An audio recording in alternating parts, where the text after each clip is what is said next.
en quoi qu'on peut faire.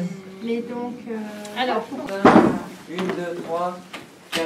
Montrer que à vous tous, vous avez pu faire une œuvre collective extrêmement belle et dans une atmosphère très sympa, avec des découvertes. Voilà, chacun ne pensant pas au départ pouvoir réaliser telle ou telle toile individuelle.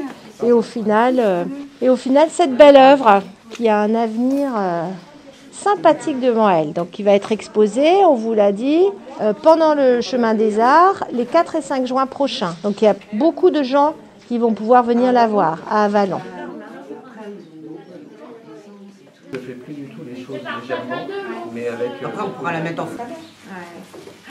on s'est pas vu depuis 3 radio, le théâtre. On va essayer, parce que là, peut-être avec le violet. Les apprentis artistes qui ont eu la chance d'être accompagnés par Véronique et également dans les propos, les paroles, les échanges, les rires, les éclats de rire, les éclats de pensée ont été recueillis par Sébastien. C'est l'occasion de vous dire à quel point je suis fière de vous. Ils aiment bien les petits lapins, hein. Ouais.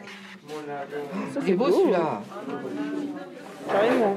Dans une relation entre un professionnel et quelqu'un qui est bénéficiaire d'un hébergement spécifique, on n'a pas à dire qu'on est fier, normalement. Mais là, vraiment, c'est super. Il y a quelques années, on avait beaucoup travaillé sur un gros projet qui s'appelait Andy Art. Il y en a beaucoup qui s'étaient révélés déjà artistes à ce moment-là.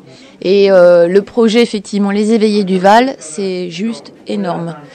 On imagine bien tout le temps que ça met d'écrire un projet comme ça, de trouver les financements, de trouver des partenaires de cette qualité. Merci aussi à Madame d'Outremer d'être aussi généreuse, aussi impliquée, aussi engagée.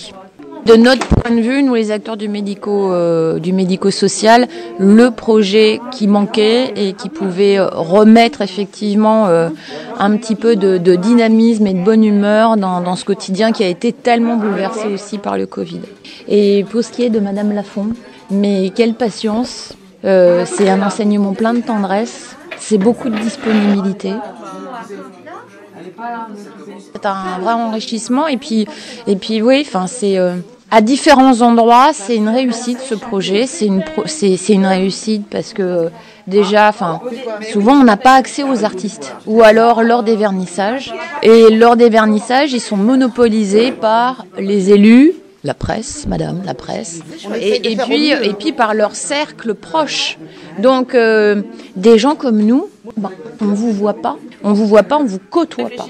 Et là, il y a eu plus que du côtoiement, vous avez transmis notamment l'idée que tout était possible, et qu'on pouvait se montrer, et qu'on pouvait faire, et qu'on pouvait effectivement rayonner. Et vous avez rayonné.